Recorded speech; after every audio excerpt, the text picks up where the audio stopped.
Hey everybody, it's Roger. I'm just playing the role. Today we're talking about generating quick monster stats.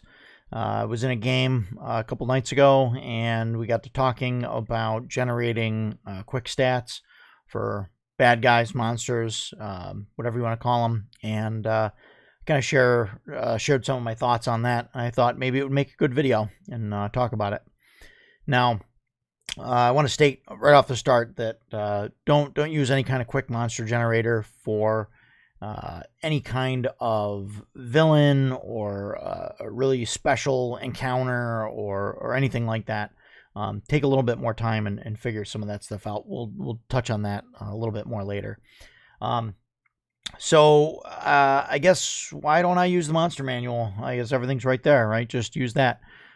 Using the monster manual is great. There's a ton of monster manuals, no matter what system you got. There's books and books and books full of great monsters to use and everything else out there, and it's fine. It's great, but for using it at the table, some of my issues with it, it kind of makes it difficult to use in book form. You're kind of always flipping through trying to find the right things. And all the stat blocks in there usually have way more information than I actually need to know in that moment. For the most part, I'm using it for random encounters or something like that. And I just need to know what their AC is, what their to hit bonus is, how much damage, how much hit points. And that's about it. Maybe a random skill or have to roll perception or something like that. But that's it. So the books are great, but they take up too much room on the table for me. I like using index cards, as I've said before, and still going to work on a video for that, but that's going to be a long one. So I just need something quick that I can just reference and come up with stuff, especially for random encounters. I know some of these the GMs out there are making random encounters into this big deal, and they stat everything out and have all the info about everything, and it's just generally it's just a combat encounter, so you don't need to have exact perfect stats for everything. And no offense if you want to do that, just in case if your players throw you for a loop and you want to have specific skills and things like that, so you don't have to go back to the book, then that's fine. I just tend to wing things. That's just the way that I do it. And if you do it differently, then do whatever you got to do. Generally, I don't like using the monster manuals. I also tend to not name monsters. I won't say, for example, that a group of goblins are approaching, or a group of goblins are charging, or something like that. I'll generally try and describe what it is that it looks like. Several small creatures with sharp ears and razor sharp claws that glisten in the moonlight are headed toward you. Or something of that sort. And to leave that vague, sometimes the players, they won't know what it is. Like, could this be goblins? Could it be something else? Is it scary? And then, of course, knowing me, like, it could be anything. It could be a bunch of creepy little dolls with knives or something, which would be way scary, right? That sounds like a whole bunch of will saves happening there. But so I think it's important that the players get to kind of name these creatures. Maybe the townsfolk or whatever it is. Maybe they've named things and they call them what they will. But I really don't like calling things out in the names of the book. It also causes some of the metagaming things. Like, I think we're to the point now where spoilers, but like fire and acid work really good against trolls because otherwise they regenerate. So, and I think a lot of players know that. So, if you're going to have a troll encounter, don't call it a troll. Describe it, or describe something else. A huge lumbering beast or something, and or even look at the description in whatever monster manual you're using, and use that. But don't just say, oh, a troll approaches, because then instantly, people in their heads, they say, oh, it's a troll, so we have to use these things. These other things won't work, even though that no one in the group may have heard of or even come across any of them. So in most cases, I use this chart that should show up on the screen here, And this is what I normally use. Now, just bear in mind that I run mostly OSR type games. So, Basic Fantasy, Astonishing Swordsman, Sorcerers of Hyperborea, Dungeon Crawl Classic, Swords and Wizardry, etc. And this kind of works fine for all of that. If you're going to use it for 5e, you're going to want to make some changes. Probably you're going to want to jack the hit points up a lot, probably double or more even in some cases. And again, I'd like to stress, don't use this for any kind of boss fight or any like special encounter that you want. You really want to spend some time on those and give them some special abilities and some layer actions even. And yeah, that's layer actions are from 5e, and yes, I stole those and I use those. Again, see my video on stealing, and it's, you know, so it's cool. We're all in this together, right? So this is my chart. It's basic chart.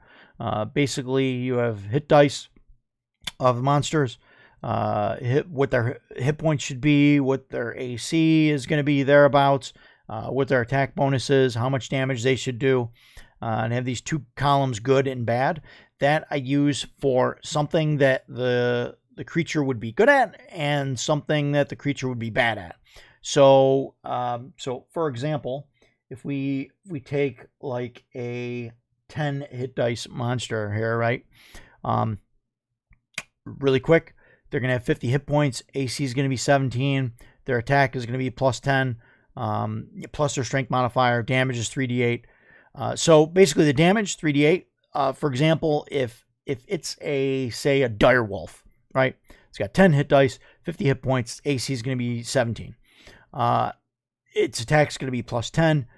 Maybe plus or minus a strength bonus. So maybe it's got a plus 2 strength bonus. And so it's going to be plus 12 to hit. And then the damage 3d8, I might separate that. So the 3d8 doesn't necessarily mean one attack at 3d8. Sure, if it's a golem or a troll or something like that, that's probably got a slam attack, and that's going to be it. But in the case of a wolf, I might break that down, that 3d8, into a claw bite. So maybe 1d8 a piece. Or maybe I'll take those 3d8 and I'll break them apart even further and use maybe d6s, drop those down one for the claws. So use d6s for the claws, and then with the last d8, I'll bring it up to a d10 for a bite attack or something like that. The good and bad there, for example, the same example with a dire wolf. Maybe if the players run off, or maybe initiative, right? If you're not using if you're actually using initiative and not using one of the ways that I suggested in another video, we'll use the plus 7, right? Because they probably have good initiative, right? They're fast moving. They're really dexterous. You know, something that they're bad at. You know, maybe if they were going to try and climb, if a player went up a tree and the wolf was going to try and follow him, maybe the GM says, well, they're not that great at climbing, so they're only going to get a plus 4 to that roll as opposed to a plus 7. So that's pretty much how I use that. And then I have notes at the bottom, so to go up or down rows based on size category. So in this case, if it was maybe a small wolf, small dire wolf, we'd go with 8 hit dice, right? Or if it got enlarged, you go with the 12 hit dice row. So everything's kind of up there, and that's pretty much it. The good and bad, again, that's like skills, saves, whatever. Again, to use the dire wolf thing. You know, and whatever saving throws that you're using, if you think that, you know, if it's a dex save or a reflex save, like, sure, for a dire wolf, sure, use the good column, right? For a fortitude, maybe, I don't know, that's the GM's call, right? For a will save, use the bad column, right? For it, because they're probably not great at it, or anything like that. So, AC, armor class, generally, obviously, the basis is always going to be 10 plus the dex mod plus armor. So, like in the case of a dire wolf, maybe they got a plus 3 dex. and their armor is comparable to hide armor, right? So that would be 10 plus 3 plus 3, which would be 16. And for 10 hit dice, I got 17 there. So maybe use 16 instead. I don't know. Those are just dials that you change, right? But in AC, 1 point or another, it doesn't really matter that much. Shh, don't tell anybody that. People will get upset. But I mean, what's the AC of a dire wolf? Like, how hard are they to hit? Are they a 16 or a 17? It's not worth trying to argue what the difference is, because it's a 5% difference on a D20, and most of the time, 95% of the time, as a matter of fact, the way the math works out, it's not going to end up being a life or death situation. So it's whatever, 16, 17, whatever it is, right? So that's that. Damage, yeah, splitting for multi-attacks, we covered that. Don't forget to add the stat bonuses, right? If you're going to split the dice like I did into single D8s, so, for a slam attack, it would be 3d8 plus strength bonus. Maybe for a troll or something large, like a golem or something that has just a slam attack, maybe you go strength and a half or double strength bonus. Wow, maybe that's unheard of. I don't know, but, just do it, because you feel it's a big, scary thing that's going to hit you once, but it's going to hit really hard. But if you split it, to 1d8, 1d8, 1d8, 2 claws and a bite, in the dire wolf example, don't forget to add strength bonus to all of those. Maybe just to the claw ones. Maybe to the bite one, you don't add strength bonus. You just a flat roll or something. I mean, that's, is this unheard of? I don't know. I think it works out fine. Elite bosses, leader boss, yeah, go up 2 rows. Again, just like you're going up in the size category or more, 2+. So 4 rows or whatever.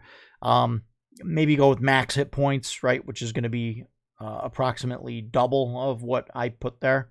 And then always, if you're going to have some elite monster or a boss or some kind of villain, always give them some sort of special or cool ability.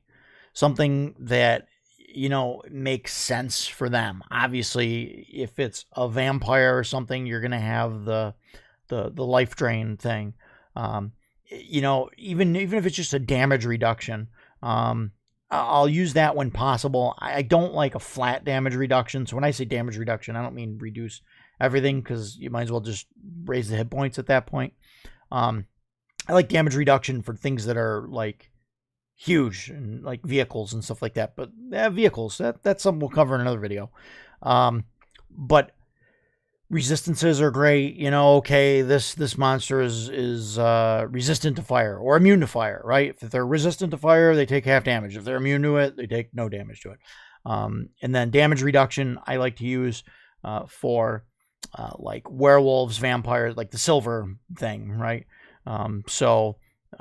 Werewolves have, in my games, generally damage reduction 5 silver. So you have to hit them with a silver thing. Silver sword, silver dagger, whatever, silver coated thing, silver rock, I guess, whatever. But that's the only time I really use like a flat damage reduction, when it's something specific like that. That's kind of like a known thing. And you can make up unknown things too. You might have a creature that has damage reduction 20 to wood, right, or something. And that's, maybe it's some kind of mechanical golem or whatever that has these like huge resistances against everything. It's a fighting thing, but somehow something that's natural like wood or whatever can harm it, right? So do some crazy things like that, because that's always fun, because then you have these big fighters, these magic weapons and everything, and they're like, oh yeah, this will work, and they they just swing at it, and maybe they can get in for a little damage because they're rolling a d12 plus like 6, so maybe they can get in, if thing has damage reduction 15, and they get an 18, yeah, they can get in for like 3 damage, and then the wizard walks up with a stick and is able to do full damage. That's always fun. Or a druid or something, or whatever you're using in your campaign. But so that's important. Make sure, like I said, the bosses, elites, they have cool actions. That's important. But as far as everybody else goes, which is mostly what this video is about. And we've probably spent way too much time on this already, but just basic stats. Don't waste the time opening the book to try and figure out, how many wolves are there in a pack and what their stats are going to be. You know what? I mean, if they're just normal wolves, you just come over here and say, oh, okay, yeah, they're about 4 hit dice. There it is. There's the thing. Boom. Here it is. That's it. Bam. Done. I'll jot this stuff down on an index card really quick. And then I'll have a bunch of columns that say 20. That's their hit points. And as people go after them, I'll cross them out. Again, yeah, the index card thing. I use them for everything, and I love them. They're great, and we'll have to get into that someday. But that's really all I got. That's how I do it. Let me know how you guys do things. If you guys like having the book in front of you, if you like having the full set of stats, or if you have your own random charts and stuff like that. So put all that in the down below area there. Please like, share, comment, subscribe. Tell me how awful I'm doing, and or great if anybody actually thinks that I'm doing good at this. And let me know what you guys want to see. Right, I'm willing to do videos about pretty much anything. I've been doing this DM gig for more years than I want to say out loud. So we'll cover that in another video too.